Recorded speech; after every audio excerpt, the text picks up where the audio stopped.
WCBI News at 10 starts now. Thanks for staying up with us tonight. Voices in Lowndes County are calling for change after racially charged remarks from Board of Supervisors President Harry Sanders go public. As Cash Matlock tells us, some of those voices are coming from the business community, others are coming from the courthouse.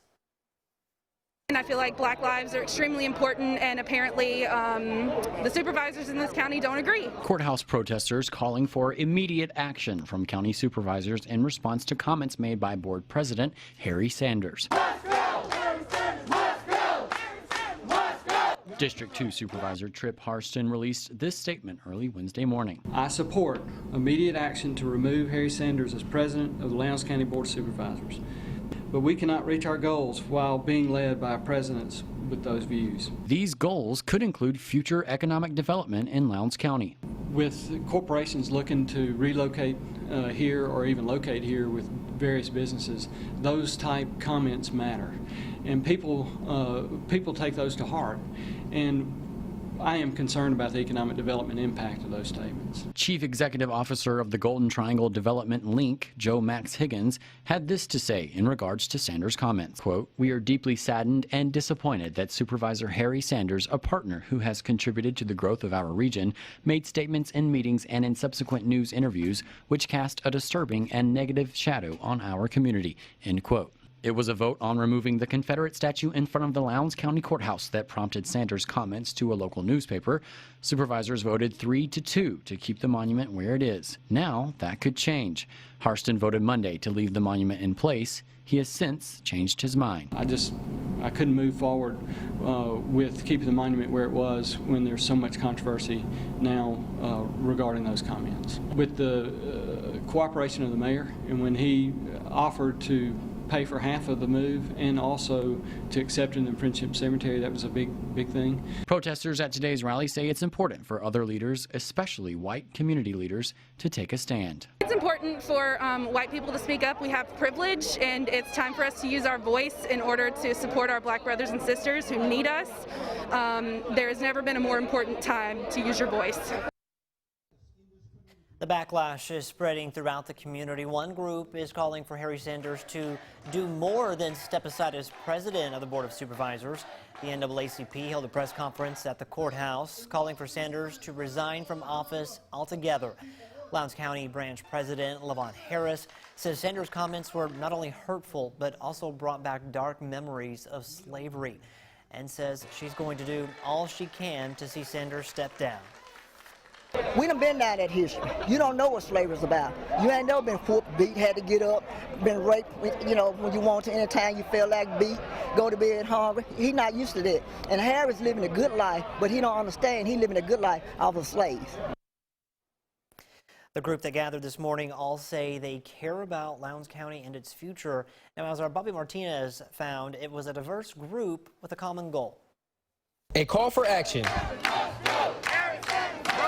was the focus of Wednesday's gathering. These people say the only option for Sanders now is for him to step down from his elected position. He needs to resign. April Clayton says Sanders' comments do not represent the city of Columbus. The fact that he does not represent Columbus in any way, shape, or form, what he said about the African American community was ignorant and inappropriate. Many people believe Sanders' comments are tone deaf and could not come at a worse time. And to Zab Clayton, enough is enough. I just think it's important that as a white person, I show Harry Sanders that he does not speak for all of us. We need to show support for Black and brown people in our city and in our country, and tell them that they're not alone in this fight and that we can use our privilege as white people to amplify their voices. Wiggins also wants people nationwide to know Sanders' comment do not reflect the state of Mississippi. Mississippi is not as backwards as everyone wants to think. You know, there are plenty of young people who disagree with Harry Sanders' gross retelling of history because that is not historically accurate. Katori Shields says he is happy the crowd is diverse.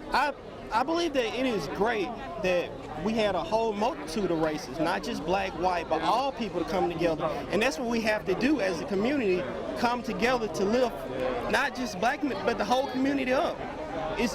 We're a brotherhood and we're a family. You have to lift each other up. The Atlanta police officer who fired the shots that killed Rayshard Brooks in the parking lot of an Atlanta Wendy's Friday night will face 11 criminal charges, including felony murder. The second officer is currently on administrative duty. CBS's Mark Strassman has the very latest from Atlanta. You certainly can't fire a gun, a handgun, at someone who is running away. Paul Howard, Fulton County's district attorney, will prosecute former police officer Garrett Rolfe with a mountain of evidence, 8 videos of the shooting, 10 witnesses, and testimony against Rolfe from his partner that night, Officer Devin Brosnan. He would become one of the first police officers to actually indicate that he is willing to testify against someone in his own department. Also in the room, Tamika Miller, the widow of Rayshard Brooks and mother of their 4 children. I'm not causing any problems. The night Brooks was killed, initially he was cordial with officers Rolfe and Devin Brosnan. I had one drink. What kind of drink was it? A margarita. But after he failed a sobriety test, the officers moved to arrest him. Put your hands on your butt.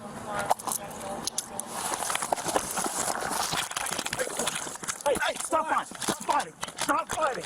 Brooks wrestled away Brosnan's taser and ran. Rolfe chased him.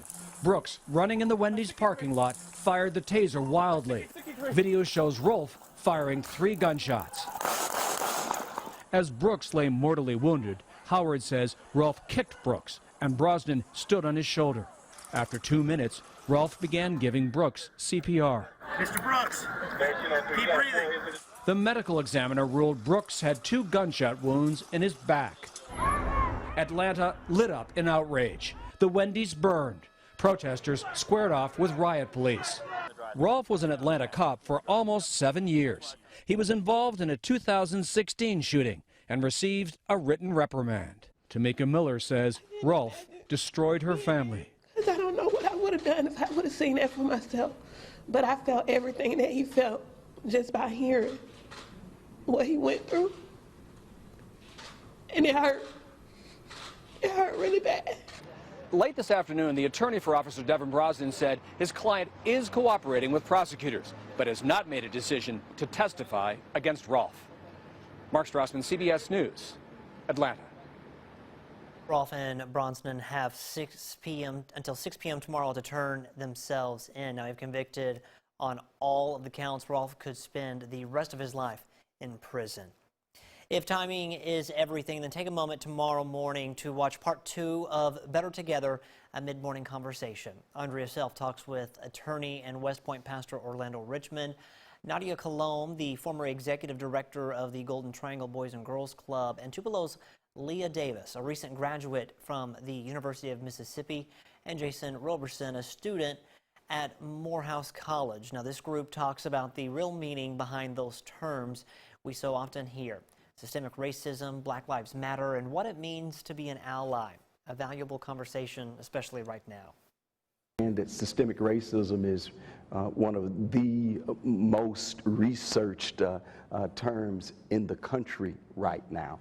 People want to know what systemic racism is. It's also called institutional racism, and that helps to understand it.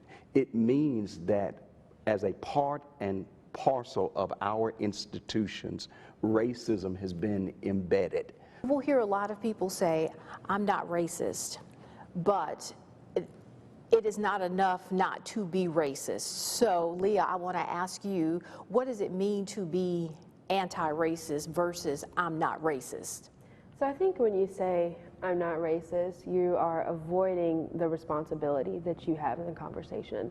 And every white person and people who want to call themselves allies, they have a duty to uphold humanity and to use their privilege in order to protect Black lives. So for me, I think that subject of privilege gets a lot of pushback because, you know, a lot of people feel like, you know, it's just, I don't understand how I had to pull myself up by my bootstraps just like you. But I think what I'm seeing today is the privilege to choose to stay in your comfort zone. This is a very uncomfortable topic. Very difficult for us to navigate, whether it's in our homes or in our churches or in our, you know, community groups. but some people do benefit from the privilege of staying silent on it. And I think it is very difficult to be a trusted ally if you aren't at least allowing the space for a different perspective to be heard. Starkville native Morehouse sophomore, that is Jason Robertson, is the fourth member of the panel. Robertson will be the first-time voter in November. He shares his perspective again tomorrow morning at 9 o'clock on Mid-Morning. Weather-wise today, another warm one. We had some of those friendly cumulus clouds develop today. Even a few isolated showers. We caught one dying there in Columbus earlier this evening. But in Louisville, Mississippi, Vernon, Durham's Pharmacy, and Tupelo, all things considered, a great evening to be had across our region, North Mississippi and West Alabama. Low 70s to mid 70s. Tupelo still 76, Vernon 69, Winona 69, Columbus still 72. So mild tonight, down into the lower 60s to mid 60s. A good night for stargazing. That wind is dying down. Around 60 plus or minus when we wake up early. About 6 o'clock in the morning, lower 80s by midday. Notice how the clouds will start to bubble on up here. Mid to upper 80s, that's our forecast. And we may see a few rogue showers or thunder showers here, but most spots stay dry. Much warmer for the weekend. We'll show you that forecast in just a few minutes. Mississippi universities plan to reopen in the fall, but there's a big unknown as they assess their risks. And it's highlighted with a new spike in cases among Ole Miss students. Courtney Ann Jackson explains. When a university student tests positive for COVID-19, it gets reported as a case for their permanent county of residence, not in that college town. So how do universities plan for mitigating the risk when students return if they don't have a full picture? If they get tested in a clinic in town, the only way we would know is if the person picked up the phone and called us and told us that they had tested positive for COVID-19. And that's what the University of Mississippi is asking its faculty, staff, and students to do. Self-report regardless of where they're tested. Oxford Mayor Robin Tannehill was alerted last week to a rise in student cases by nurse practitioner Laura Hill. We had a few students that were that came up here concerned because they had been around another student who was positive. 90% of the positives that we are having have been completely asymptomatic. Tannehill checked with 3 other clinics in town and found that 162 Ole Miss students had tested positive in those 4 locations since June 1st. Now, as of yesterday, we had 195 cases since March the 19th. And so it almost doubled our number in those, in the past 2 weeks. And social gatherings may be the point of transmission. Are aware that an event took place, a social event that took place in the city. And as soon as we heard about that event, we gave a clear directive that all social and recruiting events are suspended for the summer in all cities for fraternities and sororities. The city and university are working together to be proactive.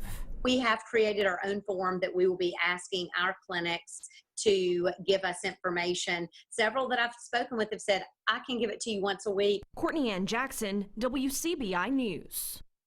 Other public universities said they're evaluating the best practices for ensuring student safety when they return this fall.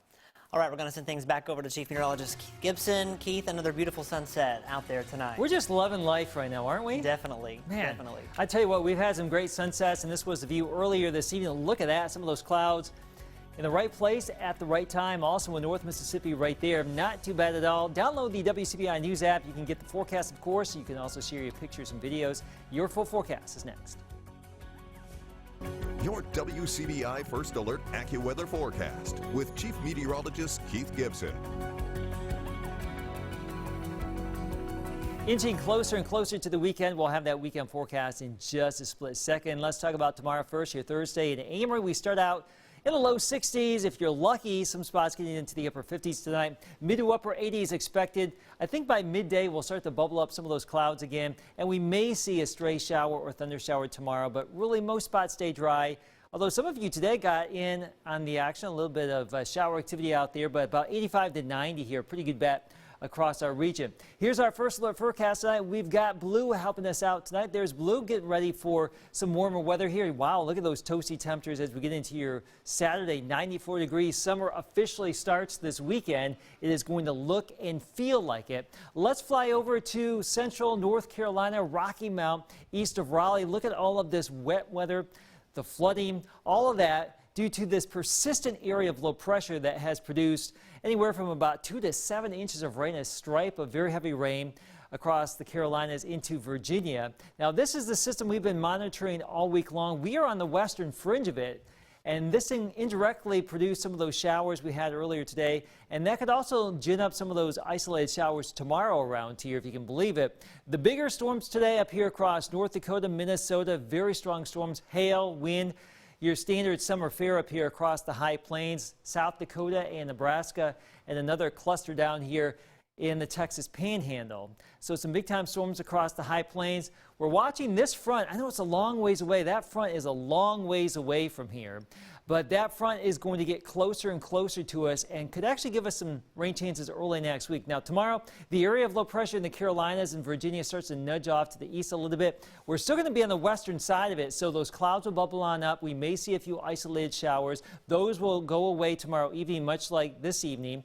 And then on Friday, mostly sunny expected around here. There's that front waiting in the wings back there across the central part of the country. As that front gets closer to us, our moisture content will go on up, and we'll see a better chance for some scattered showers and storms by Monday and Tuesday. We may also see a few spotty storms Sunday, your Father's Day, but still very warm for this weekend. Low to mid 90s expected. Our overnight lows getting warmer as well. All right, there's your AccuWeather 7-day forecast. The show continues after the break. Welcome back, everyone. Each year, about 750,000 Americans seek treatment for a hernia. Experts believe hundreds of thousands suffer in silence out of fear of surgery. Dr. Brad Beckham, a general surgeon at Baptist Golden Triangle, discusses why it's nothing to be afraid of. Hi, I'm Dr. Brad Beckham, general surgeon and part of the surgical team at Baptist Memorial Hospital, Golden Triangle. Tonight we will talk about some common symptoms of hernias and the risk factors associated with developing a hernia. The common theme to risk factors for developing a hernia all relate to things that increase the pressure inside the belly. These include being overweight or obese, heavy lifting, chronic coughing, COPD, frequent straining with bowel movements, as well as smoking. If you have had a hernia repaired, smoking is also one of the biggest risk factors for the hernia coming back. The most common symptoms of a hernia are a bulge or lump at the site of the hernia and some soreness or pain at the site. As long as the discomfort is mild, the hernia can be addressed without any urgency. Frequently, these bulges will come and go and may be relieved with lying down and gentle massage. If the bulge will not go down and the hernia becomes increasingly painful, the skin on top of it becomes red, you begin vomiting or passing blood with your stool, you should seek immediate medical attention, as these are all warning signs that something from inside the belly has become trapped in the hernia. Thanks for watching. Join us next time for Health Talk with Baptist. We will discuss treatment options for hernias. Mail your topic suggestions to healthtalk@wcbi.com. Health Talk has been brought to you by Baptist Memorial Hospital, Golden Triangle. College football season is still 2 months away, but COVID-19 is always wreaking havoc with the schedule. Tom has details when we come back. Here's sports with Tom Ebel. You'll have to wait a decade, but the Mike Leach Bowl is coming to Starkville. Mississippi State and Washington State have agreed to a home-and-home series for August 2030 in Starkville and August 2031 in Pullman, Washington. Leach spent the past 8 seasons as the head coach of Washington State before taking the job at Mississippi State. Kermit Davis and Ole Miss have taken advantage of the transfer portal the past 2 seasons, adding Demencio Vaughn and Romello White this offseason, along with the additions of Jarkel Joyner, Sean Robinson, Matt Morrell, and Robert Allen, who will be available this upcoming season. But the transfer portal giveth, and the transfer portal taketh away. Rising junior combo guard Blake Hinson has entered the transfer portal. AL.com's Matt Zenitz was the first to report. Hinson averaged 10 points per game this past season, shooting 40% from the field and 31% from 3. Hinson joins guard Bryce Williams as players that are transferring from Ole Miss. On the flip side, Kermit Davis and Ole Miss getting a big commitment from the state's top recruit. Callaway star Deshaun Ruffin says on his Twitter account he's 110% committed to the Rebels. ESPN ranks Ruffin as the nation's 20th best recruit in the class of 2021. The 31st Southern Heritage Classic between Jackson State and Tennessee State has been canceled due to the COVID-19 pandemic. That includes all the events and game that was scheduled for the weekend of September 10th through the 12th. The HBCU Classic is believed to be the first college football game to be canceled due to the pandemic. That's it for sports. We'll be back right after the break. I'm going to throw in a 10% chance for one of those isolated showers tomorrow, mid to upper 80s for highs. In general, most of us stay dry, partly cloudy. Friday, Saturday, Sunday, pretty warm, low to mid 90s, especially this weekend. As we get into Saturday afternoon, the first day of summer, Father's Day Sunday, it is going to be a warm one. As we get into Monday and Tuesday next week, a better chance for some scattered showers and storms. My plants are getting thirsty. I think I'm going to have to do some watering before those showers and storms, Scott. But that will be our next best chance for some rain around. Hey, maybe that rain will hold off at least through Father's Day. For the most part, yes. We'll hope so. Yes. All right. Thanks so much, Keith. Thanks for watching, everyone. We hope you have a great night. We'll see you right back here tomorrow night at 10 o'clock.